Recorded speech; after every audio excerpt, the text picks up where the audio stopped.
नमस्कार मित्रांनो, आज आपण हिंदू विधवा पुनर्विवाह कायदा 1956 हा पाहणार आहोत। तर चला पाहूया आपण हिंदू विवाह पुनर्विवाह कायदा काय आहे। तर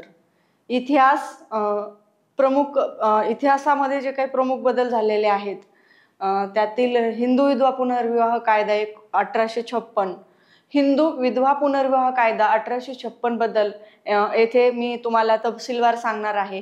तसेच हिंदू विधवा पुनर्विवाह कायदा 1856 बद्दल इतिहासामध्ये काय बदल झाले, तरतूद काय करण्यात आली आणि प्रमुख बदलाबद्दल काय आहे तर ते पण मी तुम्हाला आज सांगणार आहे। हिंदू विधवा पुनर्विवाह कायदा, आता विधवा पुनर्विवाह कायदा आणणे हा त्या काळामध्ये स्त्रियांसाठी एक मोठा बदल होता आणि हे घडवण्यामध्ये ईश्वरचंद्र विद्यासागर यांचा मोठा वाटा आहे। या कायद्यापूर्वी लॉर्ड विल्यम बेंटिक यांनी सतीप्रथा बंद केली होती। 16 जुलै 1856 रोजी हिंदू विधवा पुनर्विवाह कायदा मंजूर करण्यात आला, ज्याने हिंदू विधवांना पुनर्विवाह करण्याची परवानगी दिली। 26 जुलै 1856 रोजी हा कायदा बनला। विधवांशी विवाह करणाऱ्या पुरुषांच्या स्थितींचे संरक्षण आणि सुधारणा करणे हा या कायद्याचा उद्देश होता। महिला सक्षमीकरणासाठी हे एक महत्त्वाचं पाऊल होतं त्या काळात घेतलेलं। हिंदू विधवा पुनर्विवाह कायदा 1856 म्हणजे काय, तर हे आपण सविस्तर पाहणार आहोत। 1856 चा हिंदू विधवा पुनर्विवाह कायदा ब्रिटिश भारतात वसाहत काळात लागू करण्यात आला। ईश्वरचंद्र विद्यासागर यांच्यासारख्या समाजसुधारकांनी त्याचा पुरस्कार केला होता आणि पुरोगामी विचारवंतांनी त्याला पाठिंबा दिला होता। हिंदू समाजातील विधवा महिलांचे उत्थान हा या कायद्याचा उद्देश आहे। या कायद्यापूर्वी हिंदू समाजातील विधवांना सामाजिक बहिष्काराचा सामना करावा लागला आणि त्यांना पुनर्विवाह करण्याची परवानगी नव्हती। या कायद्याने हिंदू विधवांच्या पुनर्विवाहाला कायदेशीर मान्यता दिली आणि त्यांना नवीन जोडीदारासह नवीन जीवन सुरू करण्याचा अधिकार दिला। हा कायदा लैंगिक समानतेला प्रोत्साहन देण्यासाठी आणि खोलवर रुजलेल्या सामाजिक नियमांना आव्हान देण्यासाठी एक धाडसी पाऊल आहे। त्याला पुराणमतवादी गटांकडून विरोध आणि विरोधाचा सामनाही करावा लागला। हिंदू विधवा पुनर्विवाह कायद्याने भारतातील महिलांच्या हक्कासाठी आणि सामाजिक सुधारणांच्या लढ्यात एक महत्त्वपूर्ण मैलाचा दगड म्हणून चिन्हांकित केलं गेलं। हे देशातील भविष्यातील कायदेशीर सुधारणांसाठी एक उदाहरण म्हणून काम केलं। विधवा पुनर्विवाह कोणी सुरू केला, तर ब्रिटिश भारतात 1856 चा विधवा पुनर्विवाह कायदा तत्कालीन भारताचे गव्हर्नर जनरल लॉर्ड डलहौसी यांनी सादर केला होता। तथापि ईश्वरचंद्र विद्यासागर सारख्या समाजसुधारकांनी याला चॅम्पियन केले आणि समर्थन केले, ज्यांनी विधवा पुनर्विवाहाच्या कल्पनेचा प्रचार आणि समर्थन करण्यात महत्त्वपूर्ण भूमिका बजावली। हिंदू विधवा पुनर्विवाह कायदा 1856 चा इतिहास। 1856 चा हिंदू विधवा पुनर्विवाह कायदा हा भारताच्या इतिहासातील एक महत्त्वाचा कायदा होता। या कायद्यापूर्वी हिंदू कुटुंबातील विधवा महिलांना अत्यंत वाईट वागणूक दिली जात होती। त्यांना पुनर्विवाह करण्याची परवानगी नव्हती आणि त्यांना खडतर आणि एकाकी जीवन जगावे लागले।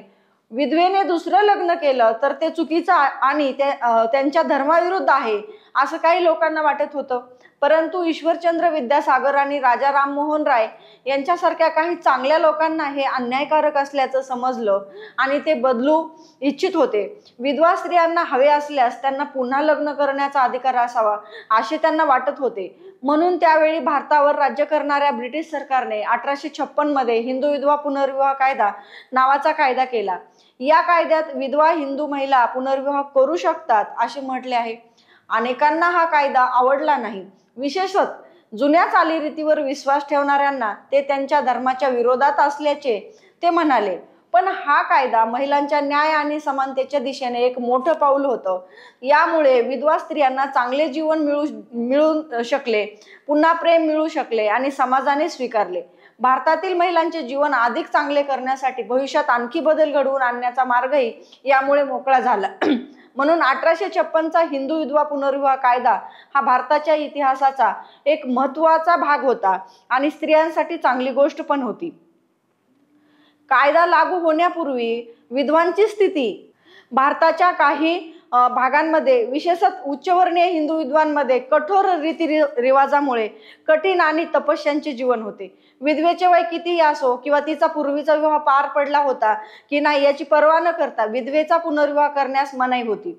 विधवांना खडबडीत कापडाची साधी पांढरी साडी नेसणे आवश्यक होते. अनेक विधवांना त्यांचे मुंडन करण्यास भाग पाडले गेले आणि त्यांना ब्लाऊज घालण्याची परवानगी सुद्धा नव्हती.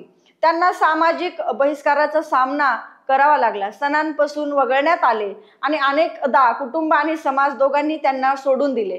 ईश्वरचंद्र विद्यासागर यांनी विधवा पुनर्विवाह हिंदू धर्माशी सुसंगत असल्याचा युक्तिवाद करण्यासाठी हिंदू धर्मग्रंथाचा हवाला दिला.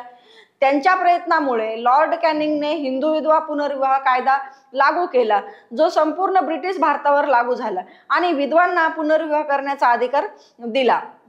हिंदू विधवा पुनर्विवाह कायदा 1856 स्थापनेनंतर मोठे बदल झाले. कायद्याने असे नमूद केले आहे की कोणत्याही पारंपरिक रीतिरिवाज किंवा हिंदू कायद्याचे स्पष्टीकरण असू नये. जर स्त्रीने लग्न केले असेल किंवा आधीच मरण पावलेल्या व्यक्तीशी लग्न केले असेल तर हिंदूमधील विवाह अवैध मानले जाणार नाहीत. पुनर्विवाह करणाऱ्या विधवांनाही प्रथमच विवाह करणाऱ्या महिलाप्रमाणेच हक्क आणि वारसा मिळेल याची खात्री करण्यात आली. तथापि त्यांच्या मृत पतीचा कोणताही वारसा जप्त केला जाईल.